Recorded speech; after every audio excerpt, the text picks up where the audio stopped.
Hello, everybody. Welcome back to another episode of Reality Right After. I am your host, Wellington Gomez, and today, joining me on the show, I have Melissa. Hi, Melissa. How are you? Hi, Wellington. Good. How are you? Thanks so much for having me.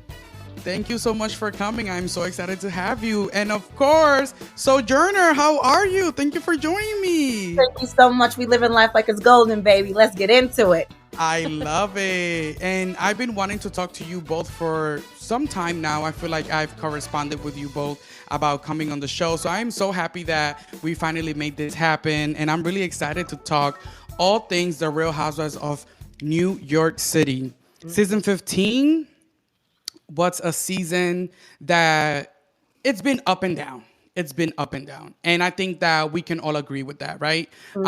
We saw the season start with some type of promise, and I love the new RHONY in the sense of like I want to give these girls a chance. I know that a lot of the people that are part of the RHONY clan are very hard on the girls because they're so attached to what RHONY used to be. But I currently like the new cast, and I think there's promise there. And like with any reality cast, you just have to give it time.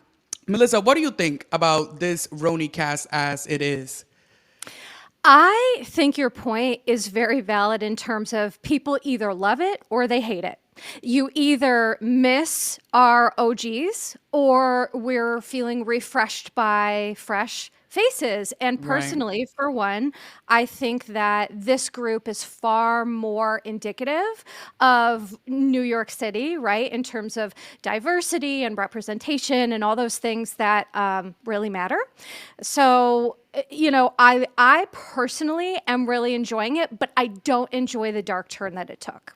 A lot of people feel that way. Sojourner, how are you feeling about the cast overall? Let me tell you, I am split 50-50. Like you, I want to give them a chance and I'm going in with open eyes. But as an OG RHONY lover, I need these girls to bring it a little bit more in a way that they're not. And specifically, it's just a little bit too much producing. I feel like they know that they're, and I mean, everyone knows it's a show. Everyone knows they're being recorded, but they care a little bit too much about how they're going to be presented. And I feel like they're trying behind the scenes to say, okay, well, maybe we should do this. Maybe we should do this, rather than pulling up and being their full authentic selves. The pranks this season, what is that? What is that? Like that's not typical RHONY housewives fashion. You're just supposed to show up, be yourselves, and give good drama. And they were doing a little bit too much of producing outside of it. So I'm still open. I think, like you also said, it's only season 2. We got to give these girls a little bit more time to kind of get used to each other and get used to the whole dynamic, which I feel like now they are. So for season 3, I have high hopes if they get a season 3. Let's see. You're right. It's looking a little rough, right? Right. But I agree with you both. I think that I don't agree. I don't like the fact that it took a dark turn, but I hate the fact that the one episode that they gave us that drama was around the context that it was, I think that was the unfortunate part. So let's just get right into the recap of season 15, episode 15, Paradise Lost. So the opening scene opens with Aaron, Jessel, and Sai attempting to mend fences. Aaron tries to minimize her role in a previous gossip that had to deal with Jessel, which Sai quickly calls out in a confessional, saying Aaron likes to leave out the piece of the puzzle she's involved in because she puts the piece of the puzzle into the story. She never puts the piece of the puzzle that she's guilty. Do you think that, I want to hear from you, do you think that Aaron is like has shown that in this this season specifically? You can go, Sojourner. Clock it. Yes, because you were sitting up there, a hee, a ha ha, and yeah, what about this? And yeah, I forgot about that. And then you gonna go, well, I really didn't like it. And I mean, I just sat there. Baby, no, you did not. You had just as much to say. And even if you weren't as vocal in your opinions, not once did you say, okay, guys, that's too much. No, we shouldn't do that. You were just as much of an equal participant. So if you're gonna tell the story, you got to tell it all. And she ain't do that. She knew she was gonna get caught. She knew it. Right. Melissa? I fully agree. There's a syndrome amongst housewives where it's like leave stuff out, itis. Leave out your role in being accountable and wrong and Mhm. you know coming out of pocket. The housewives love to mysteriously leave out that role. So I wonder if a part of it is just the hazard, right, of Real Housewives. But I fully agree that if you're gonna say something, say it with your chest and just be fully honest. But I think that's kind of how we all are. I mean, I know that's how I am, and some people just really struggle with that. Yeah. Right, Yeah. right. And this is why I want wanted you both to talk about this episode, because I've seen some of your commentator around housewives and reality TV in general, Sojourner, and your perspective, Melissa. You always come from uh, the perspective of diving into the mind and figuring out like why this is happening. So I want the audience to also know that specifically. Mhm. So can you tell us a little bit about your background and your brand as well? Sure. File this under the last thing I ever thought I'd be doing in middle age. I'm a licensed therapist, and I've been practicing in the field for about 25 years. I have a master's degree in clinical psychology, a bachelor's degree, and a million hours of in the field work. To get my LPC. And so, what is interesting is that I have never done anything like this, but I've always loved, obviously, pop culture, right? Because for me, growing up, I was always wanting to know why people did the things that they did, right? And Right. obviously, that was kind of born from a place of my own trauma, which I talk a lot about on my podcast. So, really, Your Bish Therapist was born of adore these shows, and what I'm posting I was kind of just doing in my head, and I didn't think anyone would care about it. Mhm. And then I started posting, and it just completely took off. I think for me the most important aspect that I bring is, if I can, an ethical component, because so much of the drama that happens, it's like I keep going back and forth in terms of, I don't want people to entertain us with an illness. So where's the line, right, between entertainment and true toxicity? And Mm. so for me, being in this space, RHONY, this was like made for me, because so many people are looking to this niche that I've filled and saying, help us understand Brynn, help us understand, because I've explained a lot about what I believe are behind her behaviors. Mhm. And people, that's the thing. It's like when you understand the origin story, when you understand what leads people to behave the way they do, it's easy to have empathy. And it's also just really interesting to talk about. So that's kind of what Your Bish Therapist is all about. Mm. And well, thank you so much. And that's also why specifically my team specifically wanted to book you on this episode of Reality Right After, because we are speaking about something very dark, and we are going to be talking about something that it's just very horrible. And while I believe that none of the cast members, and at least I myself, and I think we all agree that no one is here to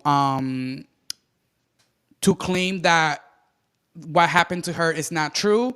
Mhm. But Mhm. specifically, what happened on the show and her claims of communicating to her cast members, it's some part of the contention of what we're here to discuss. So I just wanted to make that clear, because in this, me myself as a person, I will always believe women, and I will always believe someone that comes forward to with their story. And that is not what we're discussing here, and that is not what we're even trying to figure out. What we're gonna be talking about is specifically what happened on the show and what happened between the cast members. So I wanted to make that clear for the listeners before we really get going. Erin's use of the term listener rather than participant, it's seen as another tactic in her blame deflection playbook. The conversation turns when Erin expresses frustration with Jessel for sharing their private talk with Sai, calling Jessel a little creep. Jessel defends herself. She says, claiming she was trying to understand who was talking negatively about her marriage. And I think that Jessel always gets that the short end of the stick when it comes to you guys are talking about me, and then it's bad if I try to figure out who was saying it, why they were saying it, and what was the reason. Do you agree with me, Sojourner? Yes, okay. Again, Erin was just mad that she got caught. I don't know anybody who's going to get information brought to them like, yeah, me and my girls were sitting there talking cash shit about you. And they just be like, oh, okay. No, who said what? Point them out. Let's have a conversation about this. Like, they're also in the same house. It's easy to go directly to the source Right. and address it head on. So I don't know what Erin expected, but no, she was mad. That's why she got mad at Jessel. But baby, come on, let's be real. Let's be real.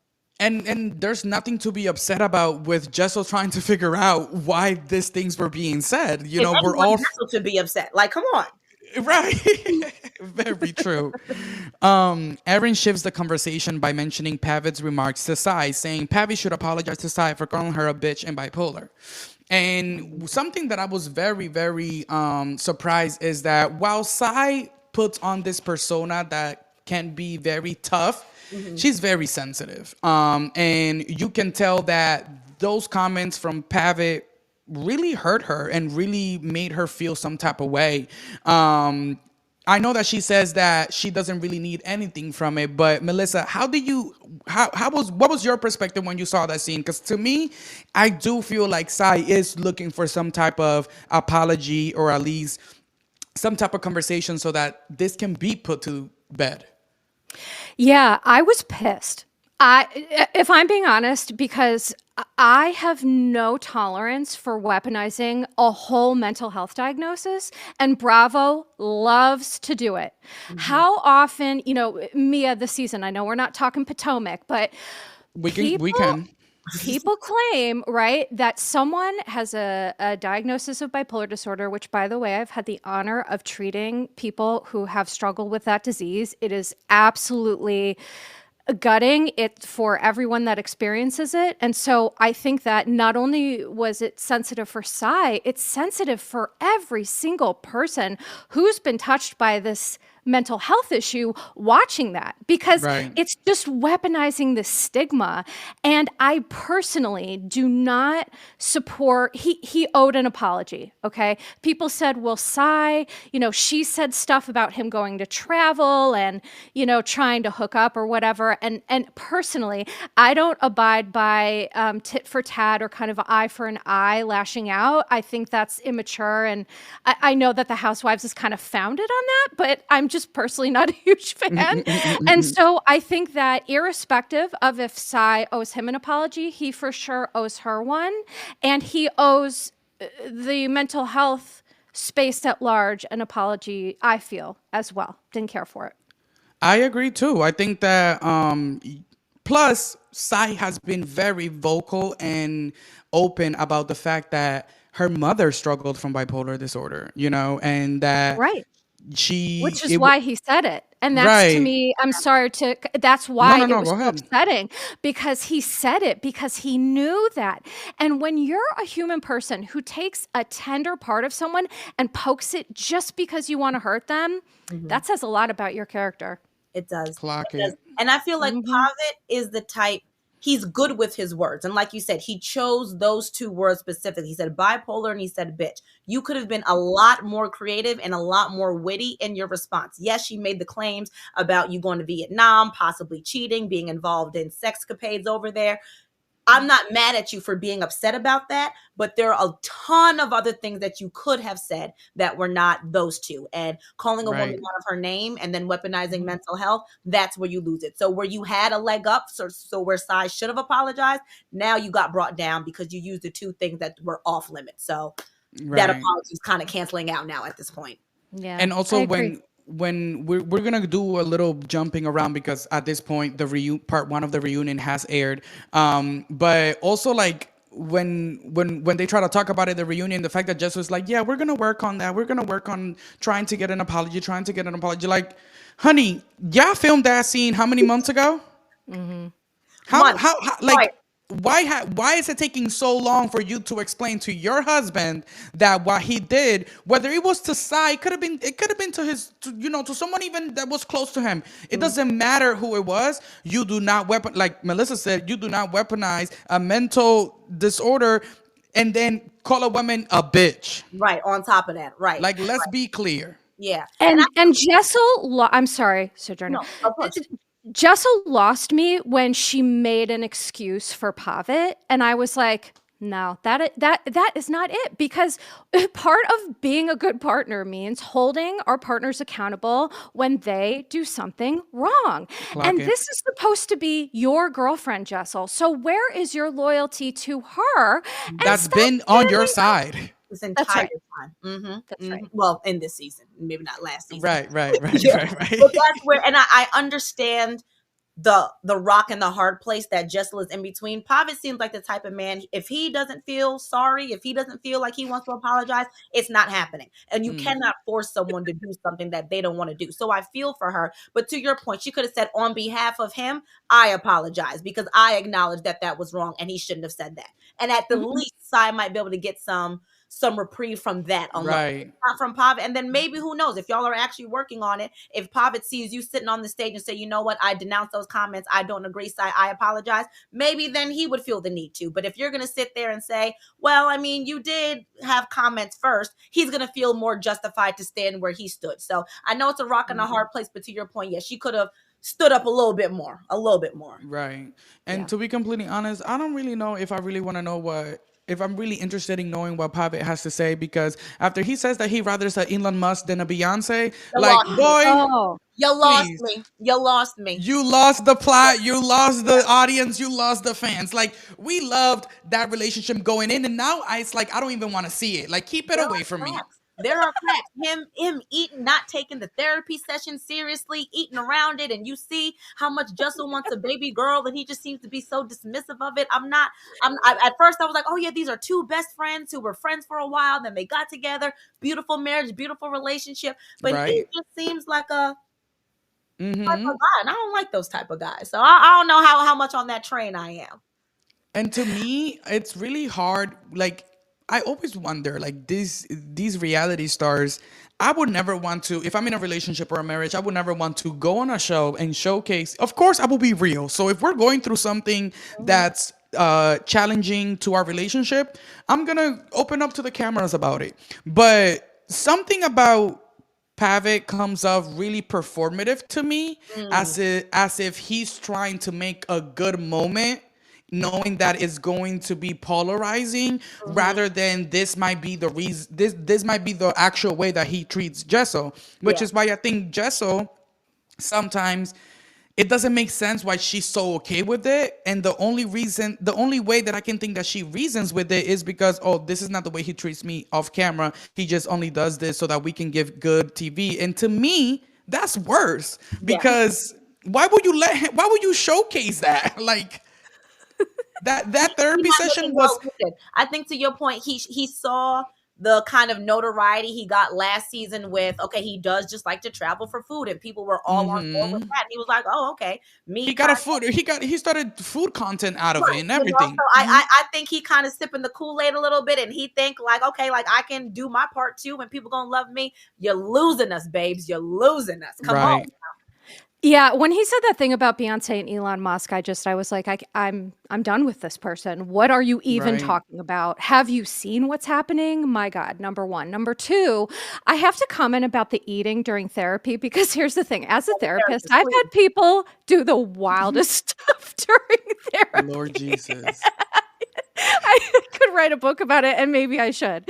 And so here's the funny thing. I always had a policy during my therapy: if you need to eat and this is your hour to feed yourself, please do that. So for me, that's not something that would have made a difference. But Pavitt does seem to have this very dry, like, I think he thinks he's funny.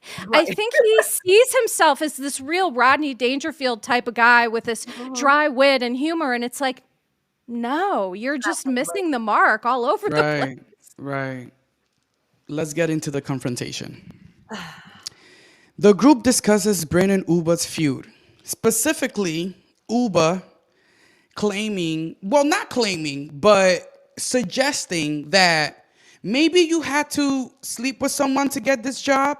I didn't. That was not a comment that made Brynn feel any type of way. And I honestly feel like it wouldn't make anybody feel any type of way, you know? Brynn then somehow took that comment and it became a you said that I suck dick to get this job.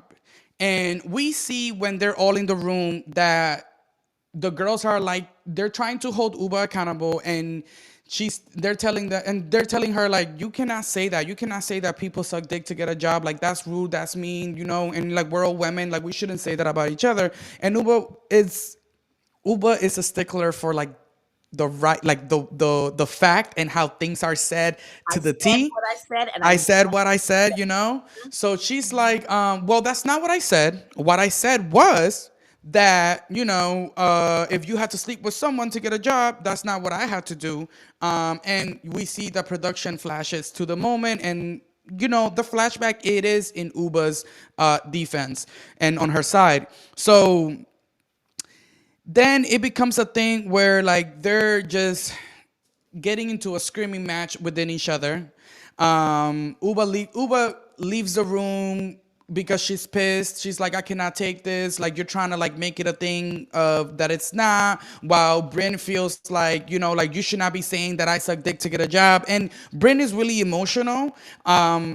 Starting at this point. So the girls are just like, oh my God, like what is going on? So then somehow this transitions into the living room, dining room area of the house. And while Ubah leaves the room, Brynn tells Raquel, Jenna, and Jessel that the reason why she's super upset about that comment is because one, like the whole Jeff Lewis thing is already on her mind, and the fact that people have been using that against her this season, and she already said like I'm pissed about that, and then here is my friend coming up with another type of insinuating that somehow I slept to get this job, and the reason why I'm mad at that is because I called Ubah and I told her last year right before BravoCon that I was raped.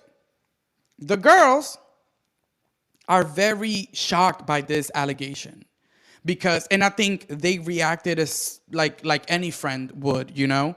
They're like, what? Like, are you sure that she knew that? And she's like, yeah, like I called her and I vented to her and I said what I said, and you know, this is why this hurts so much because she knows that about me. She knows that about me, you know.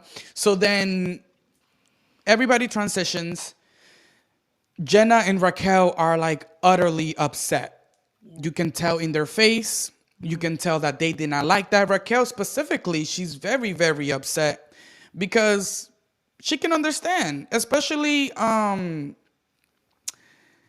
not gonna call Brynn a black woman because there is a difference between living as a black woman and being of African American descent.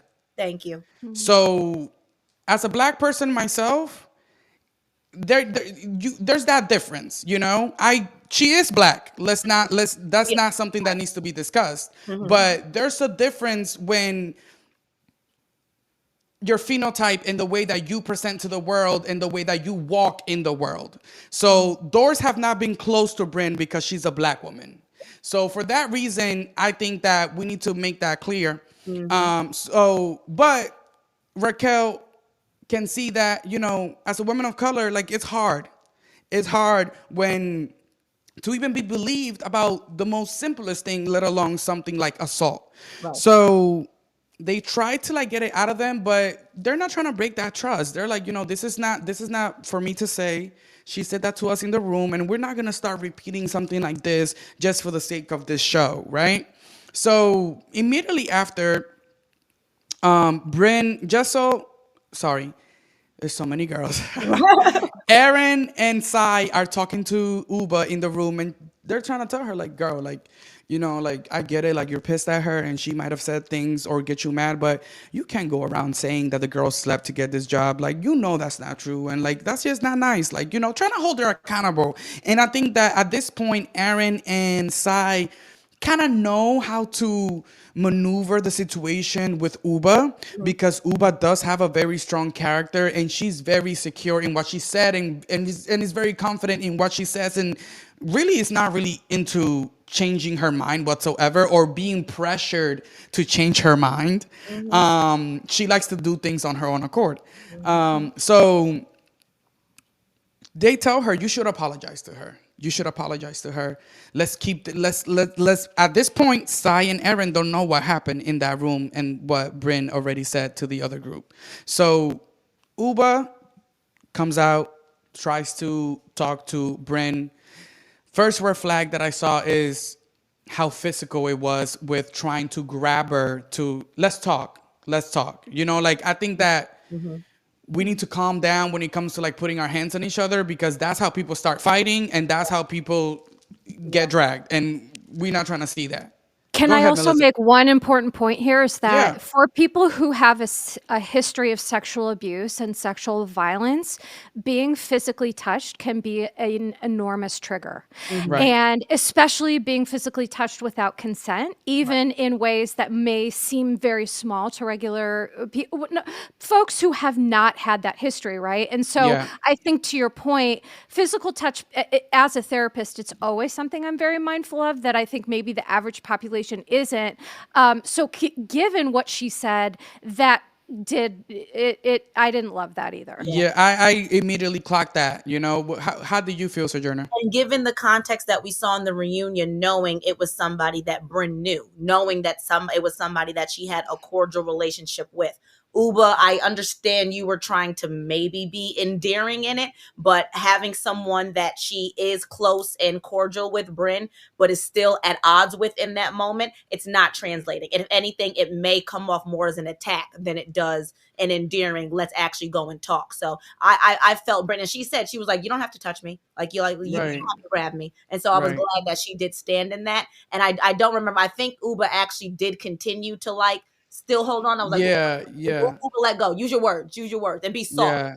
And Right. she missed the mark in that moment. Yeah. And you know what? Sometimes I don't. I love reality television, and I give it up to the producers because they work tirelessly on these shows. But when you have multiple cameras and you have multiple scenes happening in the same house at the same time, it's hard to.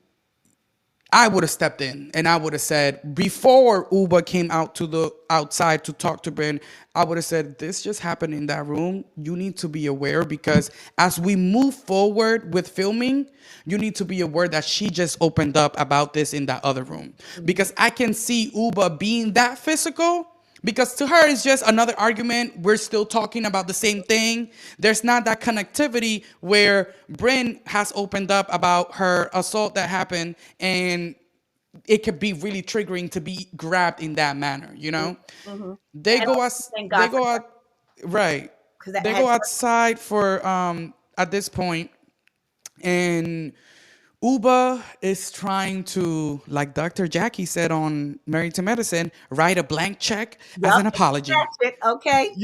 Just cash it. She's like, for whatever I did, Right. for however I made you feel, Yeah. I am sorry. And to me, housewives always do that. I don't like that. I'm Like, sorry, sis. I'm you sorry. need to be very specific with what you're sorry about, so that so that I can feel like you're taking accountability. Melissa? That is the classic Housewives non-apology. Kyle just issued one on Oh, yesterday's episode, okay? Right. The Housewives love a non-apology apology. And here's the fact of the matter is that when you have what's called a rupture in a relationship, which is an event, an argument, what have you, there needs to be real repair done. And repair, to really have that done correctly, it has to come with an I'm sorry for XYZ. And next time I will, here's yeah. what I plan to do different, right? That is a real, actual apology. And so I can't help but feel that when housewives, while it's funny, right? They cash or they write a Right. blank check. It's also like, your ego is talking too much. It's getting in the way. I don't love it. I think that there's a lot of vulnerability can be our greatest strength. And personally, I love a housewife that can be like, yeah, I screwed up. You know Yeah. what? And I'm sorry. And here's what I'm going to do different. And, there are some that are better at it than others. But Right. see, I was on both of their sides with this one, and here's the reason why. Ubah did say, "I'm sorry, I said if," which is what she said. She said maybe you slept with someone, if you slept with someone. Ubah said, "I'm sorry if I said if." Brynn wasn't trying to hear that. Brynn wanted her to say, "I'm sorry, I said you slept with someone." And Ubah's like, "That's not what I said. I'm not Right. going to apologize for what I didn't say. I said maybe and I said if. So I will apologize for that." But to Brynn's point, Ubah didn't really want to apologize. She really didn't. The only reason she was apologizing is because Aaron and Sai really cracked down on her. Okay, you can't say that. If they were hee ha ha and they're like, "Yeah, Ubah, you were right," an apology would not have come from Ubah. So I understand Ubah. I'm not going to apologize for something I did not say, but I also understand Brynn. I don't want an apology if it's not genuine. So Right. they both Right. that wasn't the time, unfortunately, for them to sit down Yeah. and really hash that out. And I think You that know, Bryn, go ahead. Go ahead. I was just going to say, when housewives, I call it arguing semantics. Mm-hmm. And I feel that when housewives argue semantics, there's some sort of manipulation going on from one or both or all parties. And so, again, it's like, you can't necessarily compare it to real life, but I do think the I'm sorry if, or the arguing about, well, you said if, no, I said and. It Mm-hmm. doesn't matter. You Right. know how you made someone feel. Mm-hmm. Are you going to own that, or are you going to die on the hill of if you said if or and? Yeah. Who Yeah. cares? And that's why you could tell she really didn't want to apologize, because a genuine apology would have been, I said this and it hurt you. That was not my intention. I'm sorry. Moving forward, Right. I Right. won't make jokes about that anymore. That's a real Right. apology. You didn't even get into the maybe if I said you did. It's just, this is what I said and it hurt you, my bad. And she ain't do that. She ain't do And that. we already saw that from the conversation that Raquel tried to have with Uwa when it came to the Puerto Rico remarks. She was not trying to back, that was really hard for me to watch, because I'm just like, yo, like, here's your friend taking you away from the group, Yeah. trying to have a very, sister to sister conversation, Mm-hmm. Mm-hmm. and trying to tell you, girl, I love you down, but that was not nice. And can I And say on that one real quick? So yeah, in the Glamour Mag interview that Ubah did, she did speak on this. She said that it was not don't swim in the ocean. She said she was very vocal about don't swim in that don't step in that stream that they had to cross in order to get right, outside. And she was very specific in telling Sai that, because Sai had the cut on her foot. She didn't want it to get infected. She didn't want her to have any issues with crossing over. So she said she explained that to Raquel, and that just didn't make it in the airtime. And then she also said that she was hurt that Raquel went in the confessional and doubled down on Ubah, trying to make it seem like she said, don't go swimming in there. This is disgusting. This is disgusting in general, when she was specifically talking about the stream. She was like, I said that to her, so I don't know why she didn't clarify that in the confessional. This is what Ubah's saying. We obviously didn't see it, so I don't know what the entire conversation happened. But from what we saw, yeah, Ubah was not, she was not sorry. She was not backing down. right, She said what she said, and that was it. But I thought that was interesting. She added a little bit more context in about that where article. her comments came from. And that is why we have a journalist in the room, honey. I love you. You gotta do With the that, research. You gotta do the research. and also, another thing that came to mind with that was impact versus intent. We know that you did not intend to hurt anybody, but we're accountable for the impact that our behavior, how it affects others. Mhm. So whether I tried to hurt you or not, and that wasn't my decision, I don't want you to feel no type of way about us being in your country and feeling some type of way that I said something about your country. Because I know that if you come to mine and you say something about my country, I'm going to feel some type of way about it. So Absolutely. even though I didn't mean it that way and I was just trying to watch for my girl, Mm-hmm. I can see how you're upset and how you took it that way. So I'm sorry, friend, because I love Puerto Rico down. And I don't want you, you know what I'm saying? And I don't, and I come here all the time more than you. Right, okay. But, If you want to throw you know, that little jab in there, right? which to me, that was so, I'm like, girl. Now you telling me Boom, a Puerto Rican woman that boom. you I'm here all the time trying to shoot. Okay, I'm like, girl, it photo doesn't shoot matter. and swim on the beach. That don't mean nothing. That don't mean nothing. Please. So yeah, again, intent versus impact versus intent, and I think that our sister Uba does struggle with that a little bit. So Yeah. Yeah. behind the scenes drama erupts, right? The drama intensifies as the camera stops rolling, and I think that this is really where it goes left. Brynn doesn't get the apology that she wants from Uba. Uba is not trying to apologize for something that she did not say to the T. So now the girls are just like, listen, like, we're tired. Let's just go to bed at this point. And foreshadowing, it's crazy because imagine if they actually just went to bed. Right. Yeah. The season would have ended right there. They would have went back. Probably they would have, because again, we know now that there was more activities planned for the rest of the trip and that the trip was Right. cut short. So probably just went on another day in Puerto Rico and none of this would have happened. I think it's so interesting, like seeing things play out like that, especially off camera moments where the cameras go down Yeah. and all you have is really security footage and a couple mics that the girls are still have on them, right? So Jessel, and I will give Jessel the friend award of the season because what you do off camera is how I judge your character. Yes. And when those cameras went down, Jessel checked on her friend. Yes, you did. Yep. You know? And side two a little bit. She went in right after. But Jessel went to check on her friend because she knows, and also not to like say like as if Uba's the victim, but to also check her. Why would you say that Yeah. about Brynn when you know that Brynn went through this assault? Melissa? To me, what you just said there was so important is that whenever someone tells us something, what Jessel did was think critically and say, gee, this does not sound like my friend Uba, right? We know she can get Uba hot and Uba Right. spicy, right? And fine, but this doesn't sound like her heart.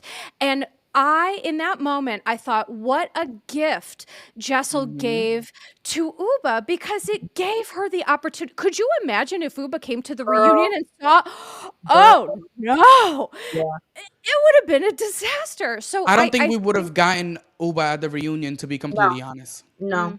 No. yeah, you're probably right. Because I feel like the seeing a lot of people think that these housewives watch these shows like as they're coming out or like ahead of time. They don't. watch it very close to how the audience watches it. Mm-hmm. You know, Bravo gives them the episode up to sometimes right before because they don't want things to get leaked. They don't want certain things to be discussed. At the end of the day, they're trying to keep the integrity and the fourth wall up. So they try to keep it very tight. So I can see, to your point, Melissa, Uba seeing this play out in a screener and just, losing it and saying, I don't even want to be a part of this anymore because I'm hearing about this Yeah. 7 months later when through an episode through an edited screener. Are we serious? Right. So Right. thank God that Jessel went to check in on her friend and told her this because even though, like she said, she erupted the mountain, even though that happened, it still provided Uba with this clarity of the conversations that were being done. And to me, I'm still going to put it on production because production should have said something. Yeah. Before Jessel walked into that room, I feel like production should have walked into that room.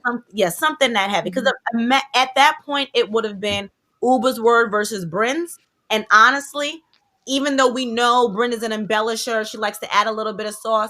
9 out of 10, we all would have believed Brynn. We all would have said, "Well, she told you. She said she told you. So what do you mean Right. she didn't? Like, look at how upset she is. Obviously, she told you." Had Jessel not confronted Uba, and Uba then erupted and had everything out the way it did, this would have been whatever Brynn said, and that would literally change the entire course of RHONY moving forward.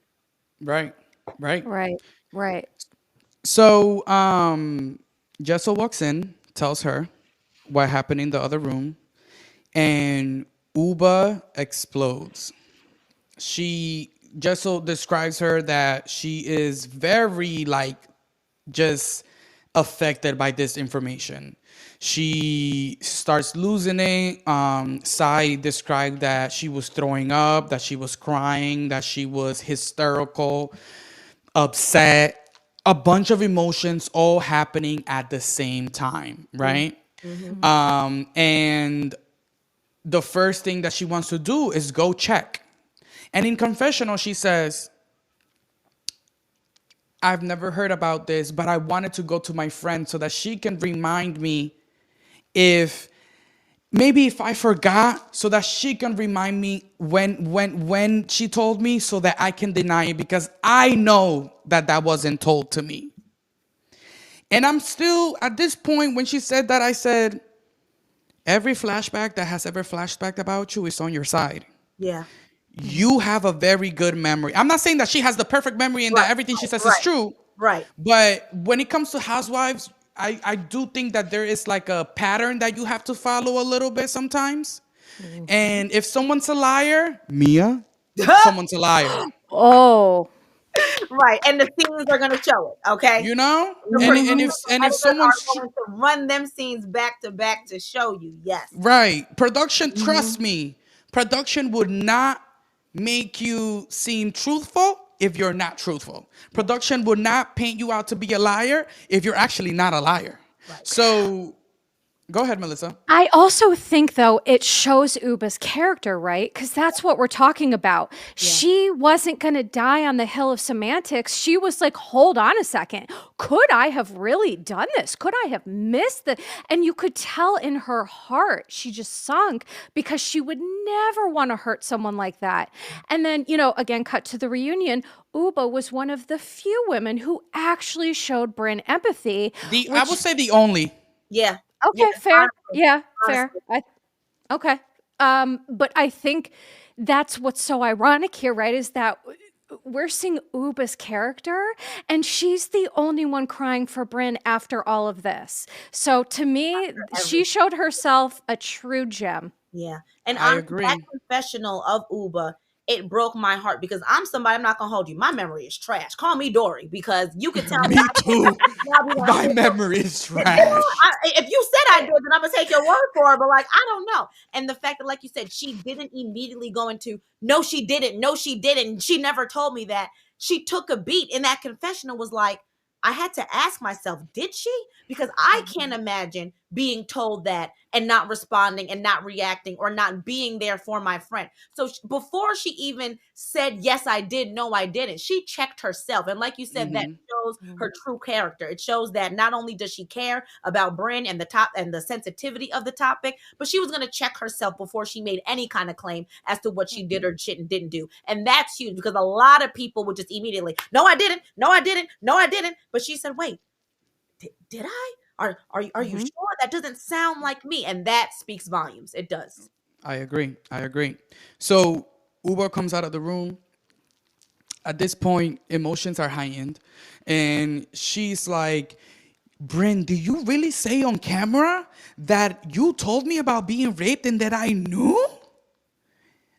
Things start to get crazy. She goes into the room and tells the people that Brynn had, told about the situation, and she's like, I did not know about this. I did not know about this.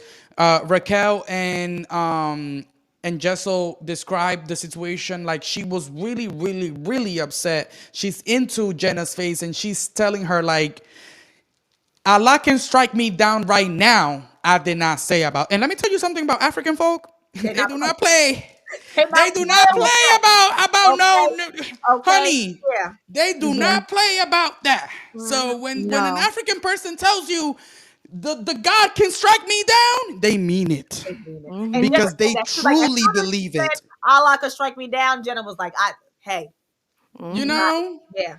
and not only that, and take my firstborn. Thank you. I'm glad you clocked that too. And you know how Yeah. bad people wants a child. You know know, how much she on that train of trying to get a child. So for her to say, strike me and my unborn, Oh, when she said that, I was like, she is deadly serious. She did not do what she's being accused of, because people who behave in certain ways, they don't react like that. You know, if someone Thank hurts you. someone's feelings and they have bad character, they're not going to throw up because they don't care. Yeah. Ubah had a physiological reaction because she was so upset. That takes a lot of empathy, which some of these housewives don't have, but Ubah does. And also in that Glamour Mag interview, she said, again, she corroborated the fact that she was throwing up, she was hyperventilating, but she said Rebecca specifically, it was to the point where Rebecca had to sit with her and say, Ubah, this is the lamp. This is the plant. Like, she was completely disoriented. She said Rebecca had to bring her back to reality and physically get her to see certain things that we're in Puerto Rico. You are okay. This is a table. This is a chair. She was I'm gagged. tore up, Can tore I? up, tore up. I Yeah, have go to ahead, tell you, Melissa. so that's a technique. It's called grounding. Mhm. So when people are having anxious episodes where maybe they're dissociating and they're not in reality in their bodies, it happens with trauma, it happens all the time. Mhm.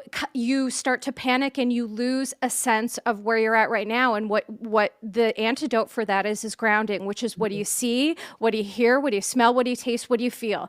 And Yeah. it brings you back to the here and now, and it allows that physiological panic response to to kind of to slowly fade away.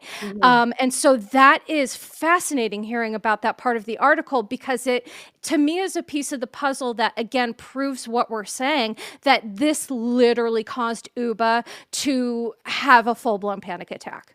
It did. Right. It did. Right. It did. And I feel like there's a very fine line. People say, oh, if someone's reacting that harshly, they must be guilty. I hear a lot of people saying sometimes, like, That's oh, well, projection, in my opinion. in my opinion. And I feel like there's a very fine line between someone defending their character, because how dare you say something like that about me when it's not true, versus people being over the top. No, I didn't do that. How could you say that, when they actually did do it, but they have to maintain a facade that they did it? There's a very fine line. I not for once thought that Ubah was putting on dramatics just to hide the fact that she actually did. It gave across the board. She was defending her character, because, and I know a lot of people, myself included, how dare you come for my character like that? That is not, and Right. not on camera on a national syndicated show like this. You're not going to say that I had information like that and weaponized it against you in that manner. No way. Right. No way. And also, you have to understand, like, I'm a TV producer, so I always look at things as from the production side.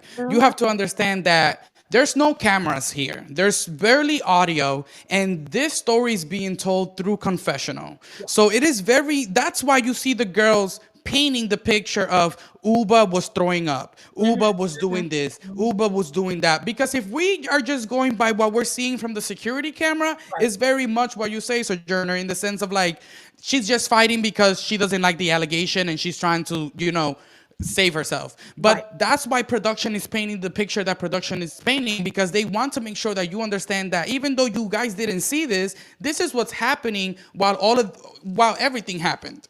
Which is why it's also so interesting why Housewives producers don't ever want to break the fourth wall, right? So for some reason, this season of RHONY, we saw that they let a lot of things. People say slip, but nothing slips in the cutting room. Everything is there because it needs to be.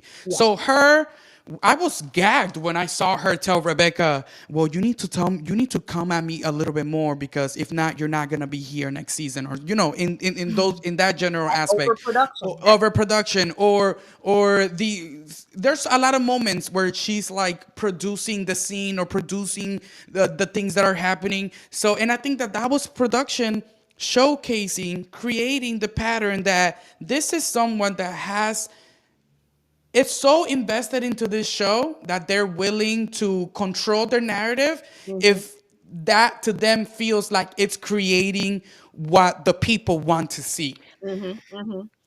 I think one of the very important points of what we're talking about is that it cannot be understated or forgotten about how, as being in the business, is that if you have one story editor, you know what you also have? One narrative, one mind, one set of critical thinking skills, one set of right? And so humans are fallible, we're all flawed, and we all have a lens through which we see the world. Right. And it is impacted by a million different things, our trauma, our environment, our upbringing, our, et cetera. So I think to your point is that these storylines are only as good as the one or two people who are editing or creating that in some of these situations, which is why context is important. Yeah. And that's where your Bish therapist comes in, because I can tell there's something called, what we're talking about is congruent behavior. So congruent behavior means, do my words match what I'm saying and doing? And it's always a red flag when there's an incongruence in behavior. It doesn't always mean necessarily lying, but it does mean that there's something going on. And what I can tell you is that Brynn and Ubah, their behaviors are congruent with people who have had a significant history of trauma. I agree. That makes sense. And also just a note on the overproduction, also that was discussed in the Glamour Mag article. Ubah says that in the beginning of the season, Brynn said she and Brynn were fine, or things were like, whatever. And Brynn wanted to buy the Ubah hot sauce from her. And Ubah's like, oh girl, you don't have to buy it. Like, I would have given it to you. Like, don't worry. And Brynn is like, oh no, I want to support you. And she's like, oh, that's so sweet.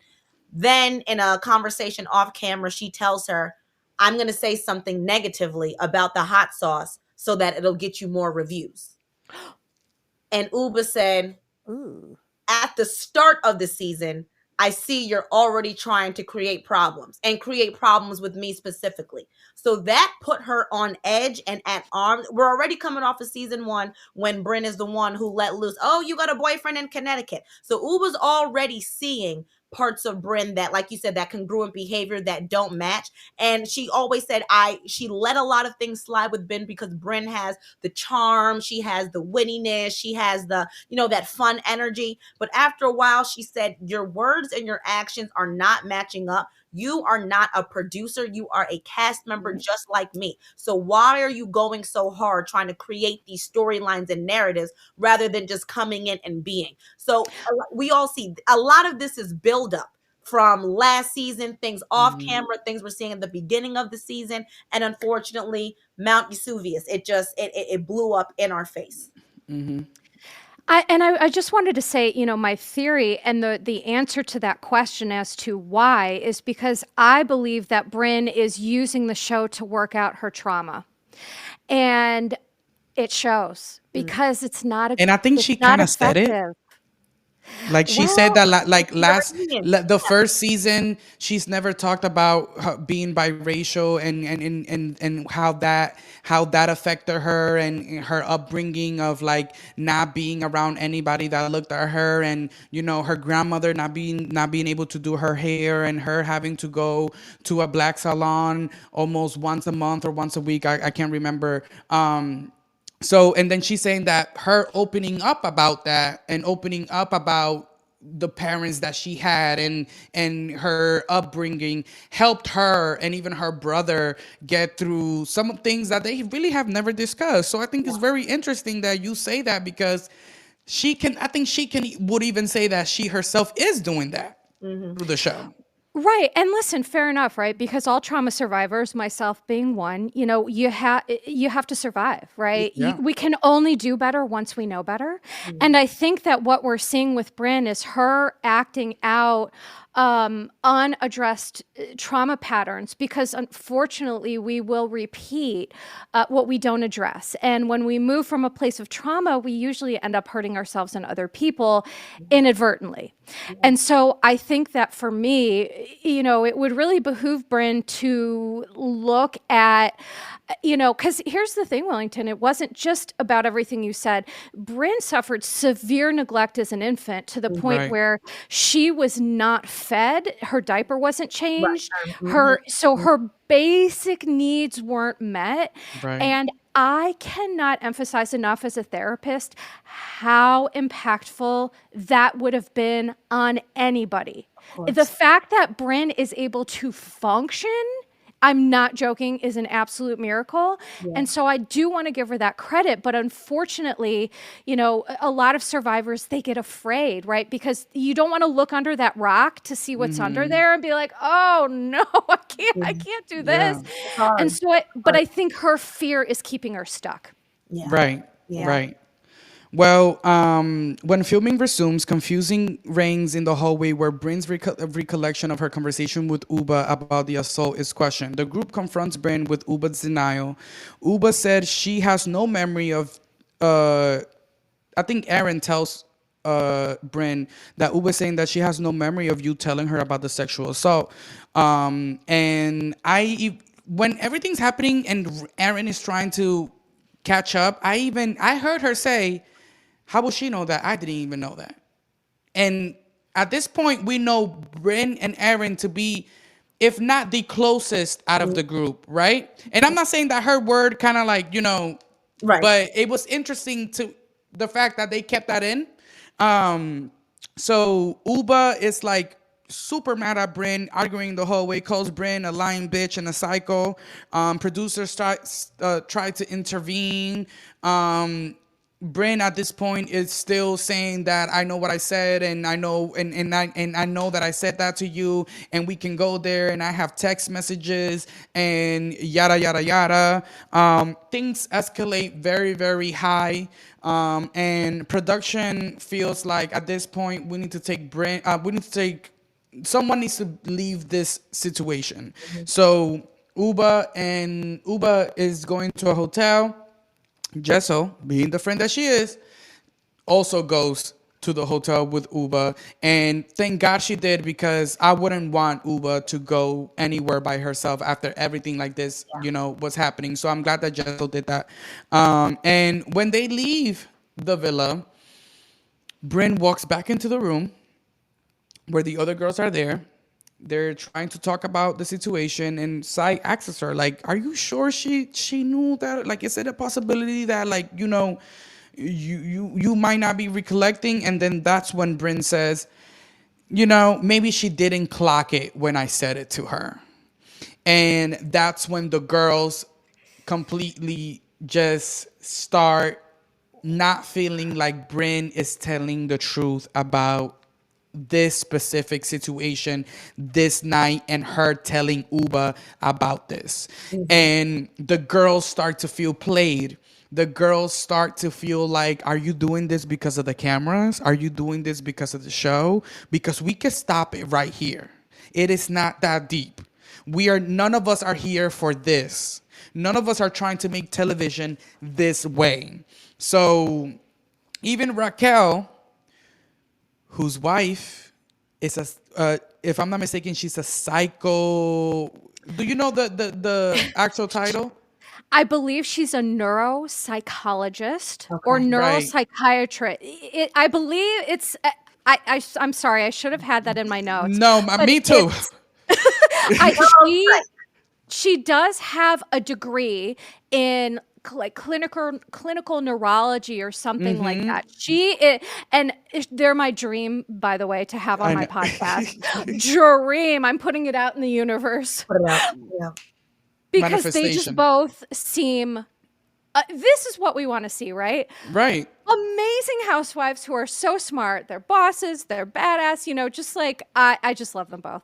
But also, I think that usually we can tell this from Housewives and watching all of the cities, is that tell me who your husband is, and tell me who your husband is, and I tell you who you are. Tell me what your husband's attitude is, and I tell you who you are. And in this instance, her wife, I think they're engaged, but her wife, this is what she does for a living. She said it in Watch What Happens Live. She says, I analyze people to see if they really have dementia, if they're really, saying the things that they're claiming to say. Like, this is what she does. So, I know that the reason why Raquel comes off that way is because she has learned some things from being with Mel. Mel has pointed out some things. I know that when shooting is done, Raquel goes back to Mel and talks to her about it. And Mel walks her through it. Which is why you see that Raquel handled that situation with the whole Puerto Rico thing the way she did, because she sensed like this is not someone that I'm gonna get through right now. So you know what? I'm gonna let that go. Yeah. So to Yeah. me, it is very important to say that, because then you see Raquel said, you know, I was with her this entire time, but the moment she said that, I can tell that she started lying and that she was trying to cover up, because she realized that maybe I did take it too far. And Mhm. I played, and like Sai says, I played my hand Yep. in front of the entire group. Yep. So I cannot say to you that I said this, because you guys all heard what I said. Mhm. And there's no way for me to, oh my God, maybe I overspoke and now I don't know how to take myself out of this situation. So how do I, you know? So it was very, to me, that was very important that Raquel said that, especially because of her connection with her wife, Yeah. and Mel's expertise, right?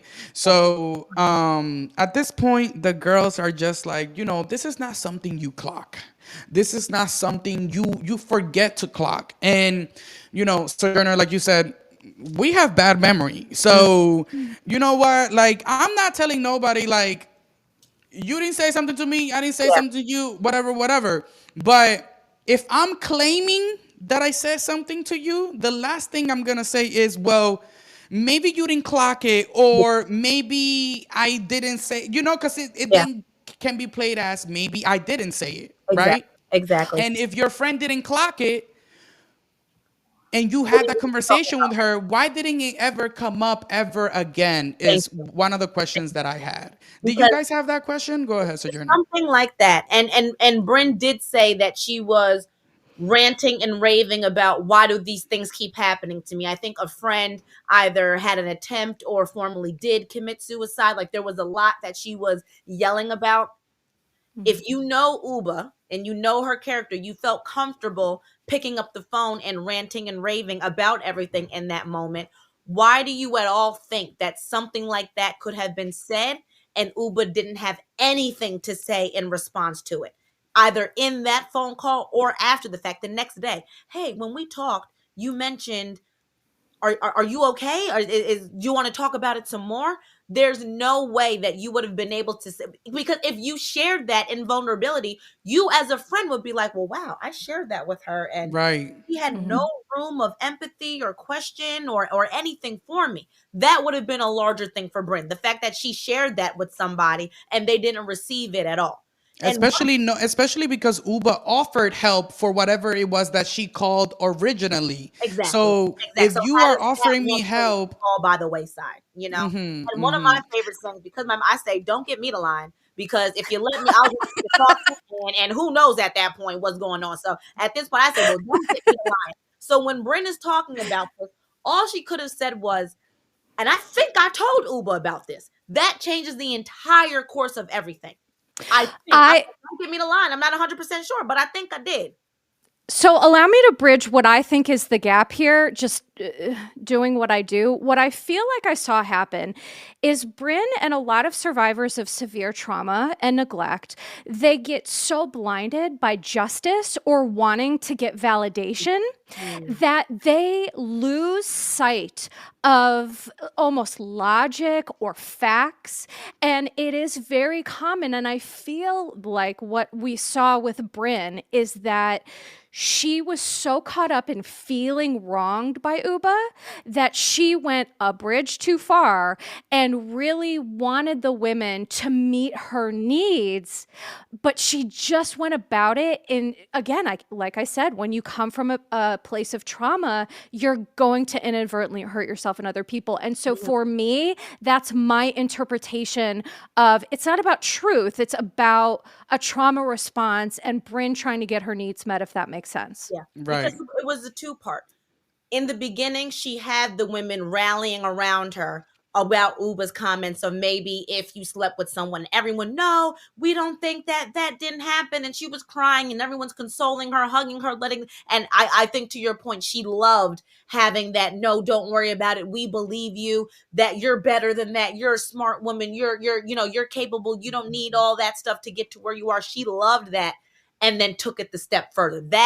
That wasn't enough. She needed a little bit more to say, well, now let's look. Now you've consoled me, but now I need to point it at Ubah. There has to be somebody wrong. And if Ubah's not going to apologize, then maybe we should just try and villainize. And I don't want to think that it was that intentional. I don't think she had a plan to, okay, this is how I'm going to villainize Ubah. But to your Right. point, I think she just wanted a little bit more support and justice. And it's, if Ubah's not going to apologize to me, then we need to shame on you, Ubah, and let's just add a little bit more sauce to the already fired up situation.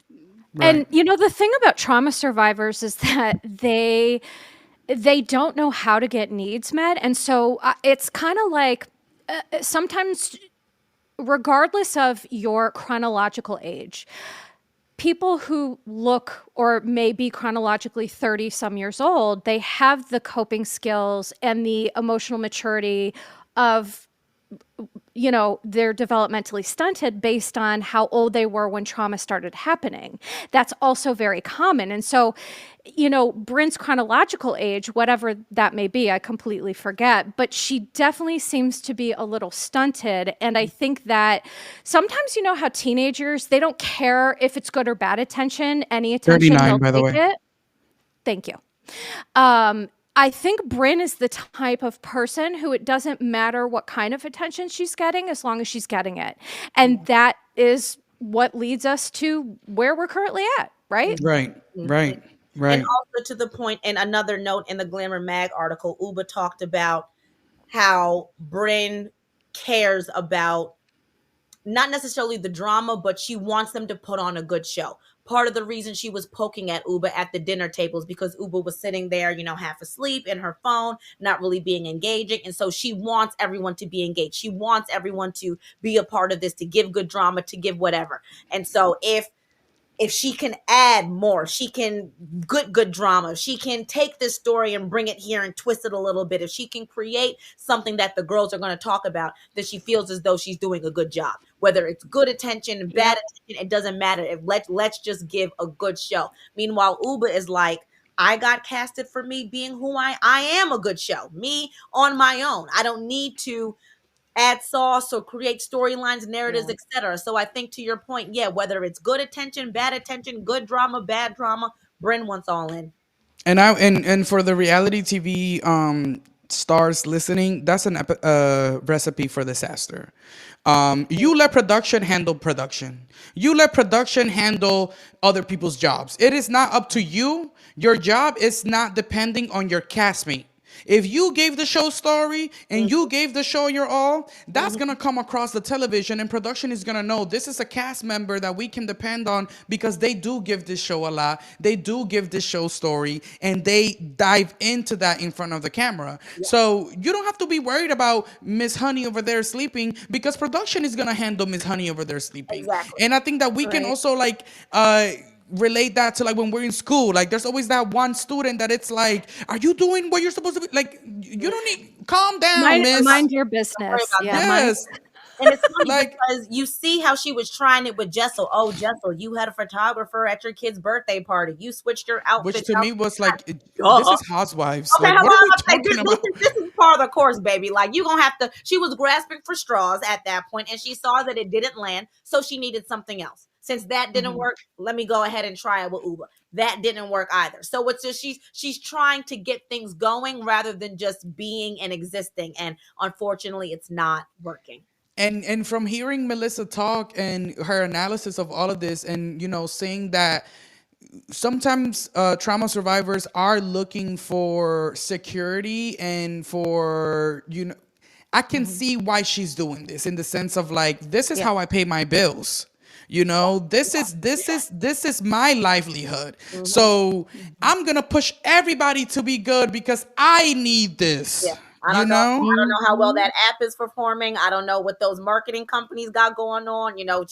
I mean, we see Sai telling her in the reunion, what do you do? I still don't know. I know she works with the app. I know she said marketing, PR, but like, I haven't seen any campaigns. And that's just me. That's just me and my purview. So I mean, to be completely honest, if you're working on something, a business on the Real Housewives, and by the time it airs, you still don't have anything, and by the time the reunion gets filmed, you still don't have anything, and by the time that this, like at this point, the show is about a wrap. You still don't have anything. That was just a storyline, my yeah, love. It's yeah, okay. yeah. Like I get it. You were trying to tell a story, but that's not no old lady again that we can see a Thank physical you. building. Hello. Okay, and Like, can you more hair care? It ain't like I need to see your business. Okay, I need to see right, something. right. Kenya Moore hair care is at And Walgreens. you Okay, more Right. Okay, hair there was a care. That's salon right. open. There was. right. Like, come on, come on. That's right. So, the next morning after some reflection, also I have a problem with the way production was just lounging, and that's just the ethics in Yeah, me yeah. and Lounging with the cast, like kind of. knowing what just happened. I get it. My wanting to make Brynn feel comfortable, but there's a professionalism that we should not lose in these type of situations, Yeah. and Well, can I argue though that producers using these tactics muddies the boundaries and gets them the drama that they're looking for? This is not a mistake. Let me be clear. There are people in positions of power who know exactly how to manipulate these women and know exactly what buttons to push and know exactly what to do to get this epic season that we're talking about. And so the question becomes, are there ethical people doing this that actually give a hoot about humanity and people's emotions and their mental health? That's the right, question. Because right, if I'm correct, I believe each housewife has their own producer. correct, So I don't know if those were camera guys, sound guys. Like I don't know if they were story producers or what all, but it could have been one producer sitting with Brynn, her own producer, making sure she was okay, going over the day. This is what the day is going to look like. But it was like, to your point, Wellington, it was a group of them. There right. were multiple of them sitting on the couch, lounging. There were no cameras in hand. There was no boom mic. So it's like you're not actively doing your job right now. You're just kind of sitting there existing like a regular character, but that's not what you're there to do. Right. And I hate when this happens. Literally the thought Train went of like thought. this. We're saying Lord it happens. Jesus. Join the club. Happens on the daily. It's all Oh right. my God. All the time. But Brynn texted a producer that night and she kind of said like, I want to get out of here. Like I want to get out of here. But then the next morning she tells Sai, we could keep going. Like we could go horseback riding. Like, I'm crazy like that. I can Yeah, just right. turn it off. And Can I share what that is? yeah, go it's ahead. it's dissociation. So when someone is able to literally turn their emotion off like a faucet, it tells me that they've had a prolonged history of having to do that to survive. However, let me be clear, it's not an excuse to be an asshole. Yeah. Just to be really clear. It explains the behavior, but it doesn't excuse it. Right, right. And I think that's why Sai was also like so taken back by that, because she's just like, last night was a lot for all of us in different ways. Again, we're not trying to make this show, so we're not like, we cannot just press delete. And I can, Ubah did mention to me that Brynn told producers that she was, press delete, let's do it over. And that is very interesting, because I thought the whole point of this was because you were sharing something, that triggered you so bad. So in my head, like, press delete and we can do this. This is not a game, Do like over. what this is not work. This is people's mental health. And specifically after what happened last night, and how everybody has been affected. Brynn leaves, and she's gonna fly out from Puerto Rico back to New York City. At this point, the rest of the cast is here, and Ubah comes back to the house, and with Jessel, and thank God that when Ubah got back, there was that embrace from the other cast members, because I feel like she needed that.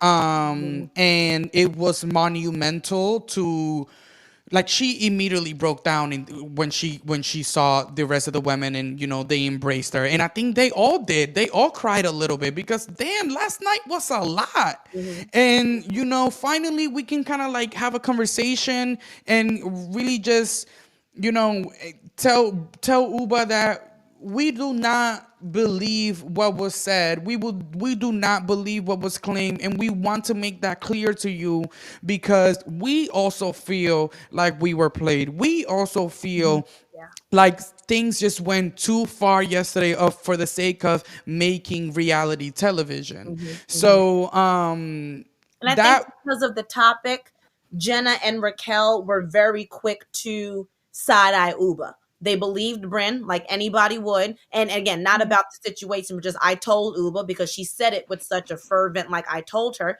they believed her. So there's and I can fault them for that though. not at all. Not at all. I think Absolutely not. when I believe victims first. Always, always. And I will never try because I'd rather now be made a fool after the fact and say, "Oh, yeah, I found that my horrible." integrity Right. matters more, and Right. believing people matters more than you trying to figure out if this is a true and lie. And let the court do that. Thank The things, the truth will come out at the end of the day. you. Mhm. Mhm. So if I it's a don't fault lie, you at all. it's Yeah. gonna be a lie. We've seen so many cases where people come out years later and said, "I lied."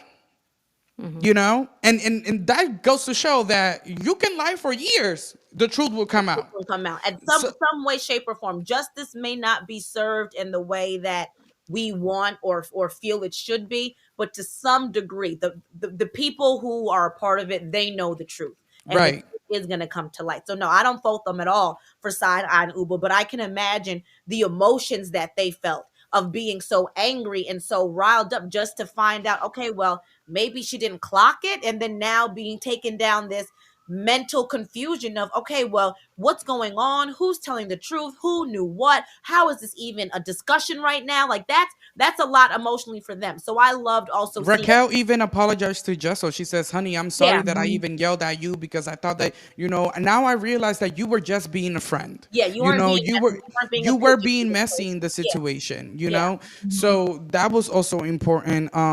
And the other thing that was important from this scene was that you see the women kind of like collecting notes and sharing each other's notes. Well, now you know that she was lying about the prank, and now you know that I didn't really say that you were poor, and now it's like even them themselves are like uncovering and turning every stone from the season and realizing we're dealing with someone that is really hurting and is really going through a lot right now, to the point that they're willing to make this turn out the way that it is, right? Right.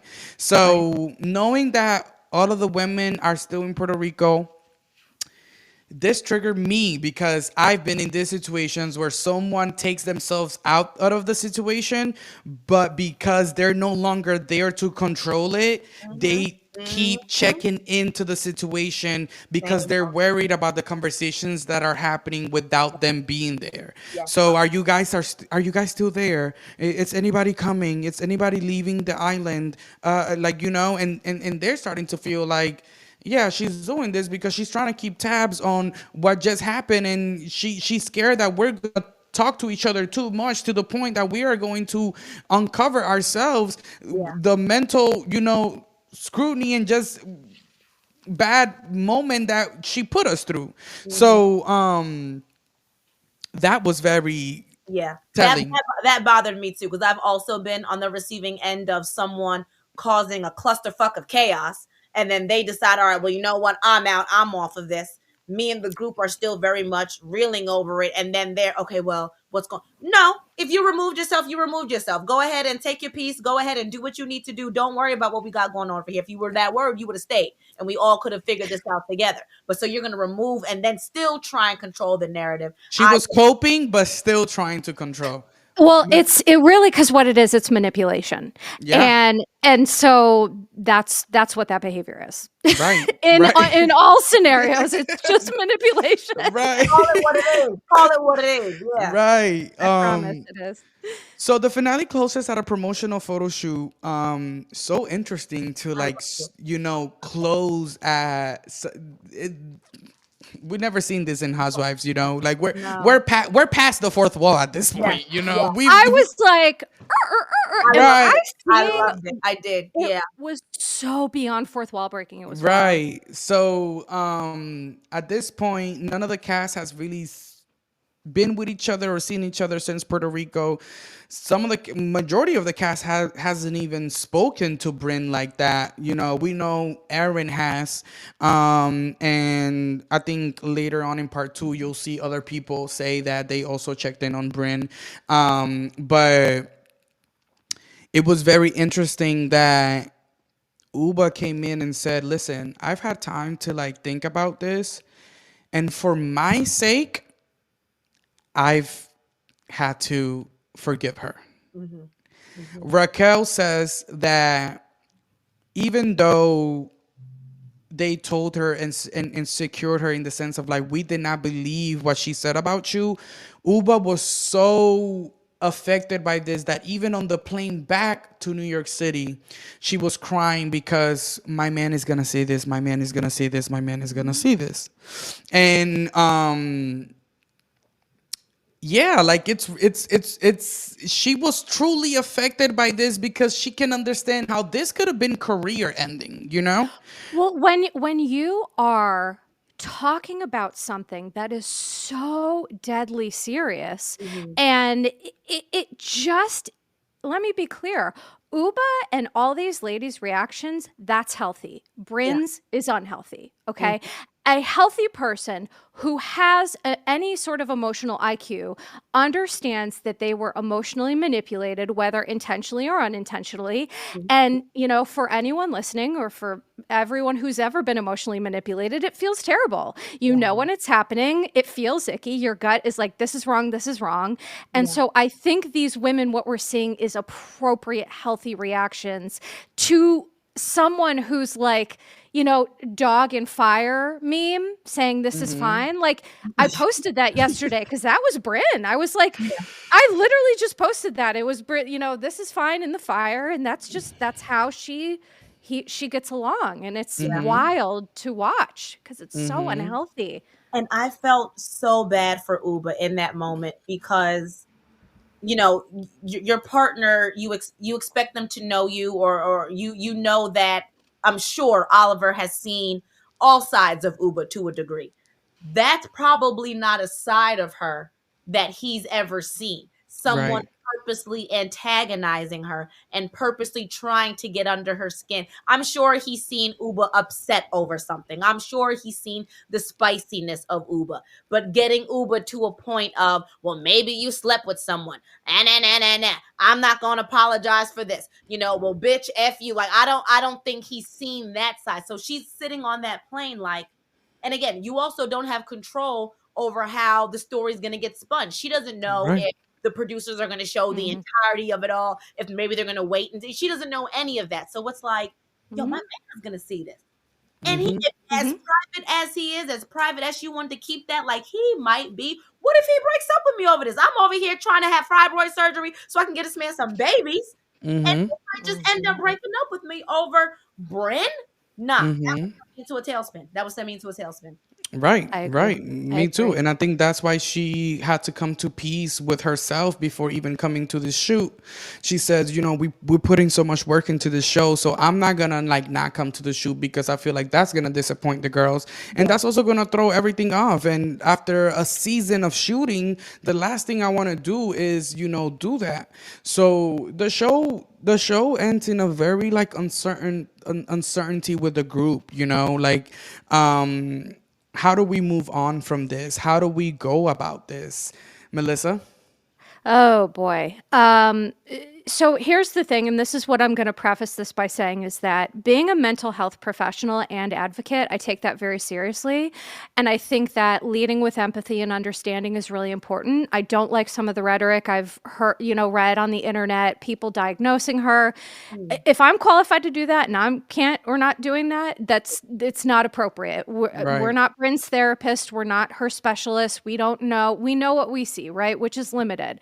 And so I want to say that I feel Brynn needs to get herself in a better place.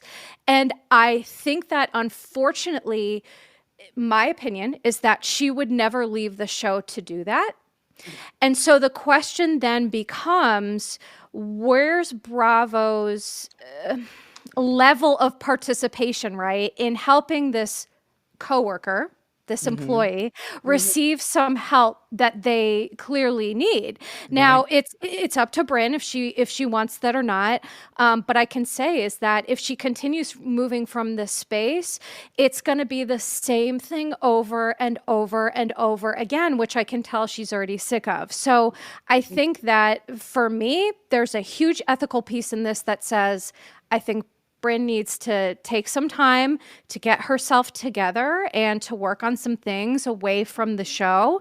And I don't think the group could, there's books written on group dynamics, right? I've read probably half of them. Some of them are boring, some of them are great. But when you have such a rupture in a group dynamic like this, I don't see the only way to have moved forward would have been for Brynn to say, I'm sorry, I need to do better, and this is what I'm going to do. But she is not saying that. And not only is she not saying that, have you She's all looked at doubling her down. stories? Thank you. She's posting the wildest stuff that's like, girl, is this thing on? Is this microphone on? Because It's her you brain need to listen, but and so my answer is I don't think it would be healthy for this group to move forward as is for anybody involved. Right. I And she agree. knows the best. Put the baby on pause. Give her a good old Dorinda, Kenya Moore. Like, just tell her to take a beat for a season or two, see what she does in the off season, and then maybe she can come back. There, like you said, there's no world where all of these women, as is,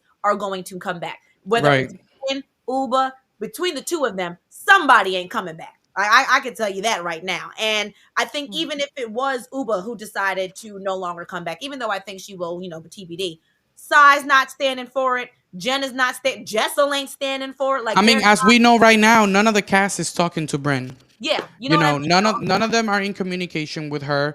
I through just the reality rundown and following all of the housewives, I keep in touch with what the housewives are posting, what their everyday lives is, and an article came out that Brynn did with Rolling Stone, and she didn't even post the article itself. She didn't No. even address the article itself. So to me, there is a level of accountability that she is choosing not to take. I agree. She I is agree. letting the show play out, which to me lets me know that she is really into this Yeah. show. Like, she's really just like, yeah, I'm not gonna disprove anything. Even though she did this article with Rolling Stone, in the article, which we had to do some investigative work at the reality rundown, she says that the moment she told Ubah about the situation, she texted her brother, and that her brother said, good, you can trust Ubah. Don't worry about it. She's trustworthy. Where's the receipts? Right. Where's the receipts? The entire world at this point thinks that you did a woman wrong to the highest extent, in this season. If you know you're telling the truth, and I've watched both parts of the reunion, Yes. if Fuck. you know you're telling the truth, why not come forward with the receipts that makes you, that takes you away from this whole situation? Yeah.